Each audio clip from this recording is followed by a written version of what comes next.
கேட்டுட்டீங்க. இன்னைக்கு from the hero he is going to start his move his career to his new adventure journey. So what is your advice and what do you think, your opinion please? All the best Vijay. ஏன்னா இண்டஸ்ட்ரியிலேருந்து நிறைய பேர் வந்திருக்கு politics. சில பேர் தான் mark பண்ணியிருக்காங்க. MGR sir, Jayalalithaa, அப்புறம் Vijayakanth sir ஒரு அளவுக்கு, அதுக்கப்புறம் அவர் இல்லை. நான் விஜய்க்கு நிறைய வாட்டி நான் எங்கே போனாலும் ஒரு மைக் வச்சோடனே ஃபஸ்ட் இதே கேள்வி, விஜய் சார் பாலிடிக்ஸ் வராங்க, நீங்கள் என்ன நினைக்கிறீங்க? நினைக்கிறதுக்கு என்ன இருக்குது? அவ்வளோ பெரிய ஹீரோ வராங்க, அவரோட ஸ்டார்டம், இப்போ இருக்கிற ஸ்டார்டம் இந்த ஏஜுக்கு விட்டுட்டு வர்றது ரொம்ப கஷ்டமான விஷயம். ஆனால் அவர் அப்படி விட்டுட்டு வர்றாரு. ஏன்னா அவங்களுக்கு வந்து சர்வீஸ் பண்ணோம் ஜனங்களுக்கு.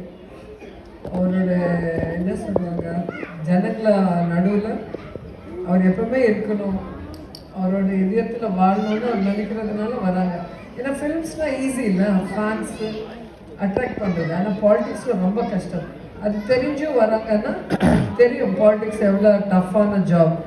ஆனாலும் அவர் வர போகிறாங்கன்னா அது உண்மையிலே மனசார அவங்க நல்லது செய்யணும்னு நினைக்கிறதுனால வராங்க. ஸோ வரும்போது எங்கே போனாலும் இதே க்ரௌடு பயங்கரமாக வரவே இருக்கிறாங்க. ஸோ பாலிட்டிக்ஸ்னால் ஒன்லி ஃபேன்ஸ் மட்டும் கிடையாது, ஓட்டிங் டிஃப்ரெண்ட். பாலிட்டிக்ஸில் வந்து அவங்க செலக்ட் பண்ண போகிற கேண்டிடேட்ஸு, அவங்க என்ன பண்ண போகிறான்னு சொல்லிட்டு அவங்க கொடுக்குற அந்த மேனிஃபெஸ்டோ. அண்ட் இனிலேருந்து எவ்ரிடே நீங்கள் எலெக்ஷன் வரைக்கும் பார்த்தீங்கன்னா எப்படி விஜய் சார் கால் வரணும்னு நிறைய பேர் எதிர்பார்த்துட்டே இருப்பாங்க. ஸோ கேர்ஃபுல்லாக அவங்க வந்து அந்த இதுக்கு ரீச் ஆகிட்டாங்கன்னா நல்லாயிருக்கும். So I wish all the best Vijay. போதுமா?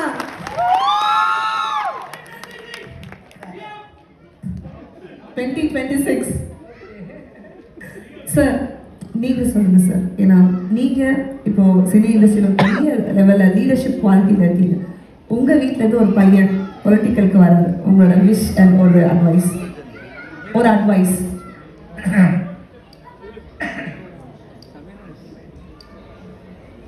மேலே விஜய் வந்து சந்திர இடத்துல இருக்காங்க. இன்னைக்கு அரசியலுக்கு வராங்க. அரசியலுக்கு வரும்போது ரோஜா சொன்ன மாதிரி every day every minute count. நம்ம எப்படி வந்து ரெஸ்பான்ஸ் பண்ணுறோம். முன்னாடி வந்து சோஷியல் மீடியா இல்லை, பல பேரோட தவறு வந்து வெளியே தெரியாமல் போயிடுச்சு. அதனால வந்து அவங்களாம் வந்து எஸ்கேப் ஆகிட்டாங்க. இன்னைக்கு வந்து இங்கே ஒரு 1000 பேர் இருக்காங்கன்னா 2000 கேமரா இங்கே இருக்கு.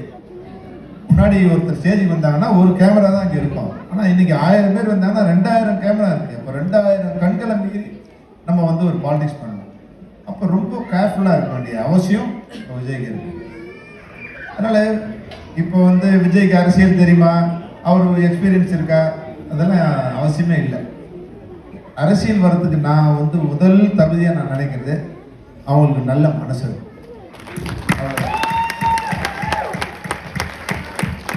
அதை நம்ம சொன்னால் செய்யறதுக்கு வந்து இங்கே 100 பேர் இருக்காங்க. ஆனால் சொல்லணும், நம்ம என்ன சொல்ல போகிறோம், நம்ம அது வந்து விஜய்கிட்ட அந்த நல்ல மனசு இருக்குன்னு நான் நினைக்கிறேன். அப்புறம் ஜனங்க தான் முடிவு பண்ணணும். நீ வரக்கூடாது சொல்றதுக்கு எவனுக்கும் ரைட்ஸ் இல்லை. ஜனங்க வந்து வரணுமா வேணாமா முடிவு. அவர் பேசுறாரு, நான் சொல்றாரு, ஏன் வந்து அவரை சப்போர்ட் பண்றாங்க? உங்க மேல நம்பிக்கை இல்லாததால.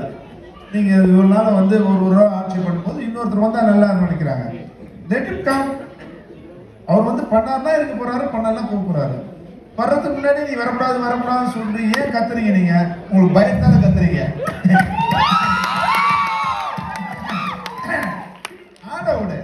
ஆட விட்டு தோக்கடி வந்தா ஜெயிச்சிருவானோங்கிற பயத்திலே நீ வராது ஏன் கதறீங்க? ஓகே, என்ன நன்மா நம்பி ஓகேவா? Okay sir.